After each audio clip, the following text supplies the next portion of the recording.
नमस्कार साथी प्रदेशको ताजा खबरहरूको सङ्गालो प्रदेश समाचारमा यहाँहरूलाई स्वागत छ। म सुस्तिका श्रेष्ठ। सुरु गरौँ अहिलेसम्मका प्रमुख समाचारबाट।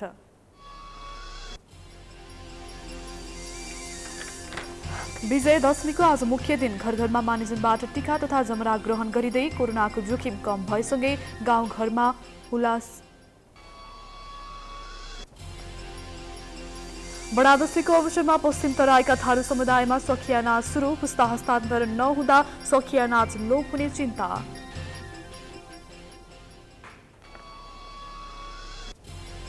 कोरोना संक्रमणको जोखिम कम भएसँगै तराईका जिल्लाहरूमा यस वर्ष दशैंको रौनक। विभिन्न मठ मन्दिरमा देवी भगवतीको मूर्ति स्थापना गरी पूजा आराधना।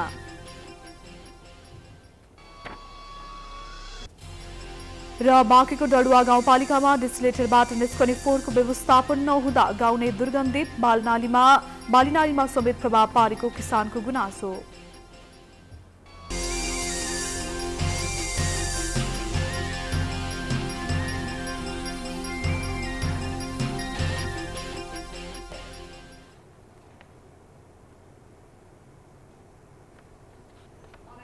आजको प्रदेश समाचार सुरु गरौँ। नेपालीहरूको महान चाड बडा दशैंको दिन आफ्ना मानिसजनबाट टीका तथा जमरा लगाई हर्षोल्लासका साथ मनाइदै गरेको सम्बन्धी समाचारबाट। आज नेपालीहरूको महान चाड बडा दशैं आफ्ना मानिसजनबाट टीका तथा जमरा लगाई हर्षोल्लासका साथ मनाइँदैछ। बिहान 10:02 को उत्तम साइतबाट टीका लगाउन सुरु गरिएको हो। टीका लगाउनु अघि बिहान 8:19 देवी विसर्जन गरिएको थियो। दशैंको टीका ग्रहण गर्दा अरू फूलको सट्टा समृद्धिको प्रतीक पहेँलो जमरा नै प्रयोग गरिने गरिन्छ। कोरोना संक्रमणको जोखिम कम भएसँगै यो वर्ष जिल्लामा हर्षोल्लासका साथ टीका लगाइएको छ। रोजगारी तथा विभिन्न व्यवसायका लागि घर बाहिर भएका आफन्तहरू यो वर्ष कोरोना सहज भएसँगै गाउँघरमा पुगी टीका लगाएका छन्। घटस्थापना गरिएको पूर्ण कलशबाट अभिषेक गरी नवदुर्गाको प्रसाद स्वरूप रातो टीका र जमारा लगाउने वैदिक सनातनी परम्परा रहँदै आएको छ। केही जाति र सम्प्रदाय विशेषले भने आज सेतो अक्षताको टीका लगाएर पनि विजयादशमी पर्व मनाउने गर्दछन्। असत्यमाथि सत्य र आसुरी शक्तिमाथि दैवी शक्तिको विजयका रूपमा बडा दशैं पर्व मनाउने परम्परा रहेको छ। यस पर्व अन्तर्गत नवरात्रिको उपलक्ष्यमा घटस्थापनादेखि 9 दिनसम्म विभिन्न शक्तिपीठ तथा दशैं घरमा प्रत्येक दिन पूजा अर्चना सहित दुर्गा सप्तशती, चण्डी र भगवतीको स्तोत्र पाठ गरेपछि त्यसको प्रसाद आजदेखि कोजाग्रत पूर्णिमामा अखिल बलि पूर्ति नभएसम्म लगाइने गरिन्छ। 9 दिनसम्म दशैं घरमा दुर्गा भवानीको पूजा आराधना गरी राखिएको जमरा सहितको टीका आजदेखि 5 दिनसम्म लगाउने प्रचलन रहेको छ। अब लागौं सुदूरपश्चिम कञ्चनपुरमा दशैंको अवसरमा थारू समुदायले सखिया नाच नाच्दै गरेको सम्बन्धी प्रसङ्गतर्फ। भूमिपुत्रको रूपमा चिनिएका पश्चिम तराईका जिल्लाहरूमा बसोबास गर्ने थारू समुदायमा सखिया नाचको रौनक बढेको छ। बडा दशैंको चहल पहल बढेसँगै दाङ, बाँके, बर्दिया, कैलाली र कञ्चनपुरका थारू समुदायमा सखिया नाच सुरु भएको हो। तर परापूर्व कालदेखि दशैंको समयमा नाचिँदै आएको नाच लोप हुने अवस्थामा पुगेपछि थारू अगुवाहरू चिन्तित भएका छन्। एक रिपोर्ट। नेपालीहरूको महान चाड विजय दशमीको अवसरमा थारू समुदायका बस्तीमा सखिया नाच नाच्न थालेका छन्। यो नाच विशेष गरेर दशैं दीपावलीमा नाच्ने गरिन्छ। दशैंको अवसरमा सखिया नाच नाच्न सुरु भएसँगै थारू गाउँमा छुट्टै रौनक थपिएको छ। उसो त सखिया नाच थारूहरूको अटवारी पर्वतदेखि नै थारू गाउँहरूमा खेल्न सुरु हुने गरे पनि विशेष गरी नवमीको पूजा गरी सँगै धुमधामसँग सखिया नाच नाच्ने चलन छ। सुरुमा भलमान्साको घरमा र पछि गएर गाउँको अन्य व्यक्तिको घरमा गएर सखिया नृत्य गर्ने गरिन्छ। थारू समुदायमा दशैंदेखि तिहारसम्म भगवान श्रीकृष्ण र रामायणका गाथा गाउँदै रमाइलो गरेर सखिया नाच नाच्ने गर्दछन्।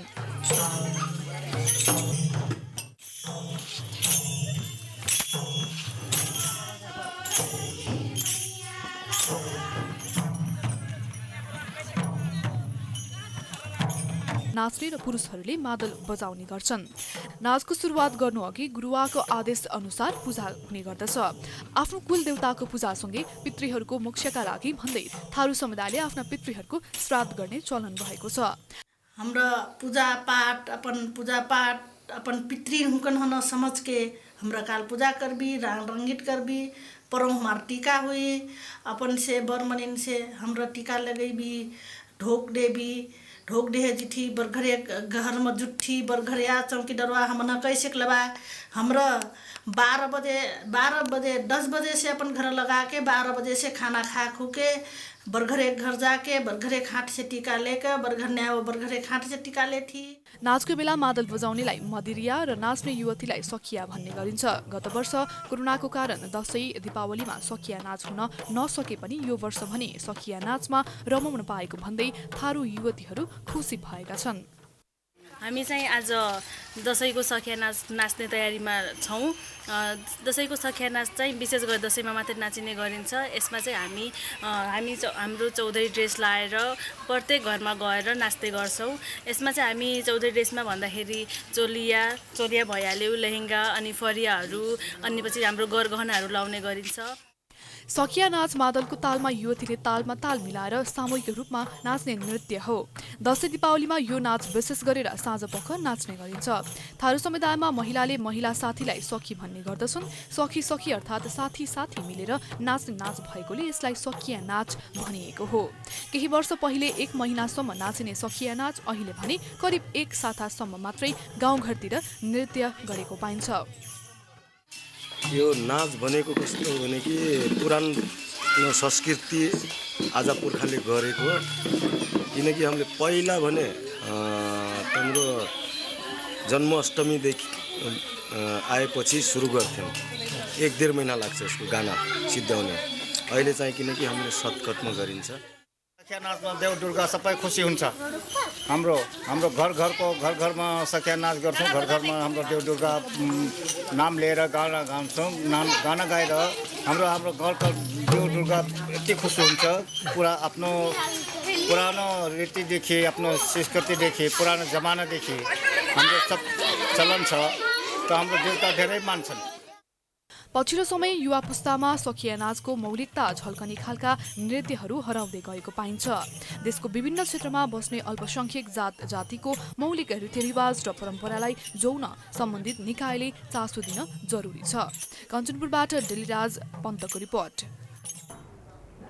प्रदेश समाचारमा पालो भएको छ विश्रामको।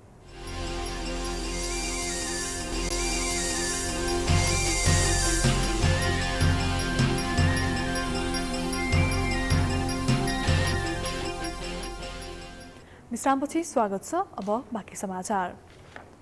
अब लागौं प्रदेश 1 को सोलुखुम्बुमा सञ्चालित गौरीशंकर गुरुकुल शिक्षा सञ्चालनमा चुनौती बढेको सम्बन्धी प्रसङ्गतर्फ। कुनै समय माध्यमिक तहसम्म अनिवार्य गरेको संस्कृत विषय र भाषा अहिले भने लोप हुने अवस्थामा पुगेको छ। तर पूर्वीय दर्शनको सभ्यतासँग जोडिएको संस्कृत भाषाको जोगाउनका लागि हिमाली जिल्ला सोलुखुम्बुमा रहेको गौरीशंकर गुरुकुलले भने निःशुल्क रूपमै संस्कृत शिक्षा दिइरहेको छ। एक रिपोर्ट। नेपालमा संस्कृत भाषालाई पाठ्यक्रममै व्यवस्था गरेर अनिवार्य तथा ऐच्छिक रूपमा समावेश गरिए पनि लोकतान्त्रिक गणतन्त्रको स्थापनापछि भने पाठ्यक्रमबाटै हटाइएपछि संस्कृत भाषा नयाँ पुस्तामाझ लोप हुने अवस्थामा पुगेको छ। तर सोलुखुम्बुमा भने विगत 11 वर्षदेखि गौरीशंकर गुरुकुलले 3वटा जिल्लाका विद्यार्थीलाई निःशुल्क रूपमा औपचारिक संस्कृत शिक्षा दिँदै आएको छ। अब अहिले हाम्रो यस गौरीशंकर गुरुकुलमा विशेष गरेर औपचारिक रूपमा जम्मा 400 पूर्णाङ्कका संस्कृत विषयहरू पढाइ हुन्छन्। तिनीहरूमा वेद, व्याकरण, कर्मकाण्ड र साहित्य छन्। र यता सामान्यतर्फका विषयहरू नेपाली, अङ्ग्रेजी, गणित र सामाजिक गरेर जम्मा हामी 8 कक्षासम्म 800 पूर्णाङ्कको पढाइ अहिले हामीले गरिरहेका छौँ। र अनौपचारिक रूपमा चाहिँ यहाँ न्याय दर्शन पढाइ हुन्छ, मीमांसाहरू पढाइ हुन्छन्, अनि श्रीमद् भागवत पढाइ हुन्छ, श्रीमद् भागवत गीता पढाइ हुन्छ। गुरुकुलमा भाष, वेद, व्याकरण, कर्मकाण्डदेखि व्यवहार उपयोगी कुराहरू सिक्न पाउँदा विद्यार्थीहरू पनि दङ्ग छन्। हाल सोलुखुम्बु, ओखलढुङ्गा र खोटाङका गरिब तथा जेहन्दार विद्यार्थी छनौट गरी 30 जना भन्दा बढीले निःशुल्क आवासीय शिक्षा लिइरहेका छन्। हामीले चाहिँ यहाँ संस्कृत विषयहरू सबै पढ्ने गरेको छ। यहाँ भाषा, वेद, व्याकरण, कर्मकाण्ड, अनुवाद यस्तै गरेर हामीले बिहान उठेर पढ्ने, सन्ध्या गर्ने, त्यसपछि महर्षि फाउन्डेसनको पाठ हुन्छ 6 बजेदेखि 9 बजेसम्म लाइभमा बस्ने, अनि खाना खाने, 10 तार स्कुल जाने, आउने, 1 घन्टा खेल्ने, अनि फेरि हामी ध्यानमा बस्छौँ। मुठीदानबाट सुरु गरेको गुरुकुल अहिले स्थानीयहरूको व्यक्तिगत तथा गाउँपालिकाको आंशिक सहयोगमा चलिरहेको छ। कक्षा 8 सम्मको औपचारिक शिक्षा प्रदान गरिरहेको गुरुकुलको कक्षा कोठाको उन्नति र दिगो सञ्चालनका लागि भने दिगो स्रोत नै चुनौती बनेको छ। अब यसमा हामीले आर्थिक व्यवस्था सुरुमा मुष्टिदानको व्यवस्था गऱ्यौँ हामीहरूले र यहाँ चाहिँ 3-4वटा पालिकाहरूमा घुम्यौँ। उहाँहरूले राम्रो प्रेरणा दिनुभयो, त्यसबाट पनि जम्मा गऱ्यौँ। तर त्यो मात्रै पनि सबै सम्भव रहेनछ। अहिले अलिकति यो राजनीतिले विखण्डित भएको समाज भएको हुनाले कति आस्थावान हुनुहुन्छ भने कति चाहिँ त्यसको पुरै विरोध गर्नेहरूको पनि पाटो प्रशस्त पाएपछि अब हामीहरूलाई अलिक अप्ठ्यारो पनि महसुस भयो र पनि हामीहरूले चाहिँ नि त्यसलाई त्यो निरन्तरतालाई छोडेनौँ। भाषा, धर्म, संस्कृति र संस्कारमा विविधता नेपाली मौलिक पहिचान हुन्, तर पछिल्लो पुस्तामा यी कुराहरूको हस्तान्तरण भने निकै चुनौतीको विषय बनेको छ। सोलुखुम्बुबाट दिपेन्द्र पराजुलीको रिपोर्ट। प्रदेश समाचारमा पुनः पालो भएको छ विश्रामको।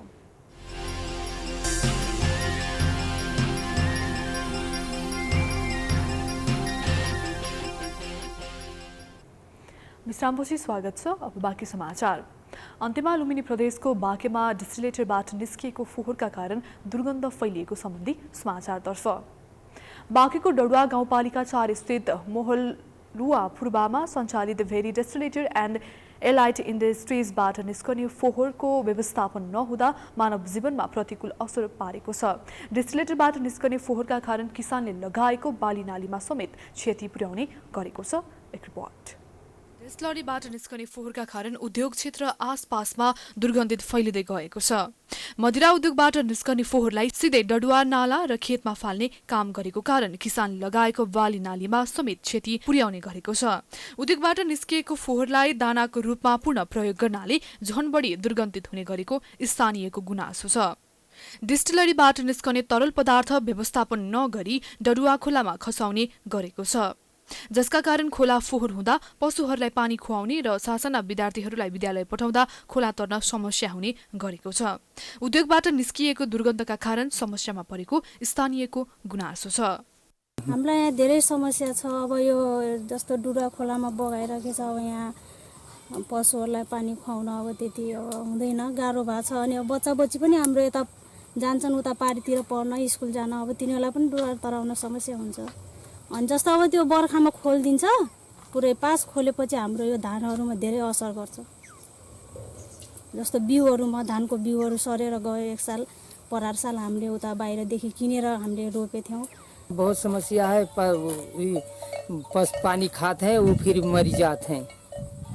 और हम लोग को किससे बोला जाए, बहुत समस्या है। हम लोग फिर गोड़ में गोड़ राखो, वो धारा से पानी जब धो गोड़ तो अच्छा रहते, नहीं बहुत खजवाते, दाना पड़ जाते, पानी फ्री खाते तो भैंसी सब मर जाते हैं। उता सञ्चालकले भने उद्योगबाट निस्किएको फोहोर व्यवस्थापन हुँदै आएको दावी गरेको छ। बैलरबाट जाने कालो पानी भएको र त्यसलाई व्यवस्थापन गर्न कम्पनीले जमिन पनि खरिद गरिसकेको बताएका छन्।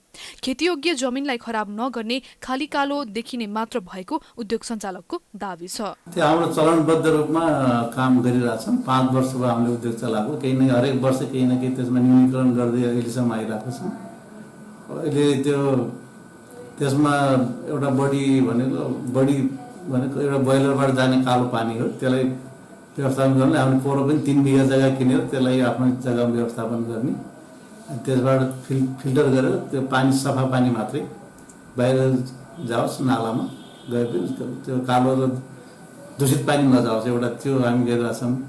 अनि अर्को जुन स्पेन वास भन्छन् अर्को चिजलाई,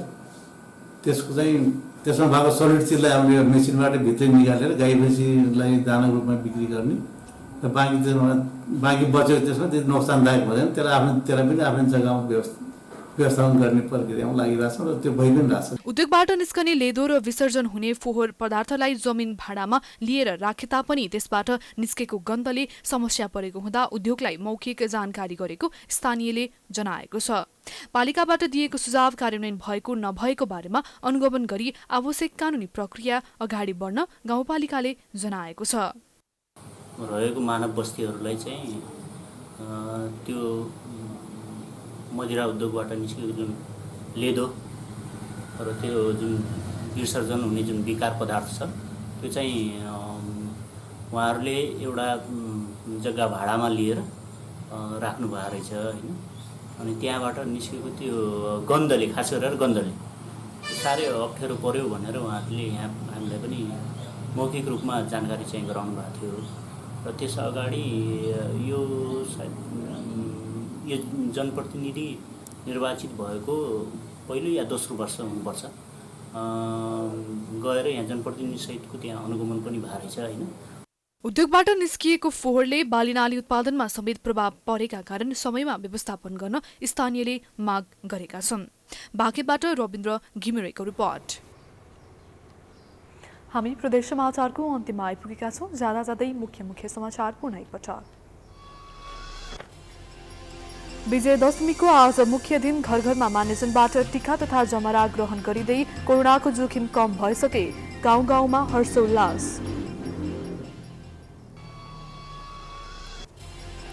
बडा दशैंको अवसरमा पश्चिम तराईका थारू समुदायमा सखिया नाच सुरु, पुस्ता हस्तान्तरण नहुँदा सखिया नाच लोप हुने चिन्ता।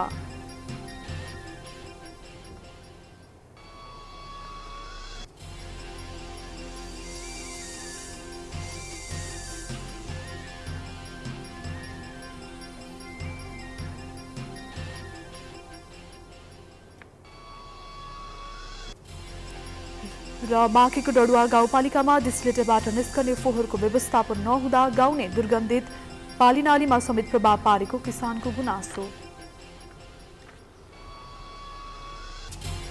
प्रदेश समाचार अहिलेलाई सकियो। हेर्दै गर्नुहोला प्राइम टाइम्स टेलिभिजन।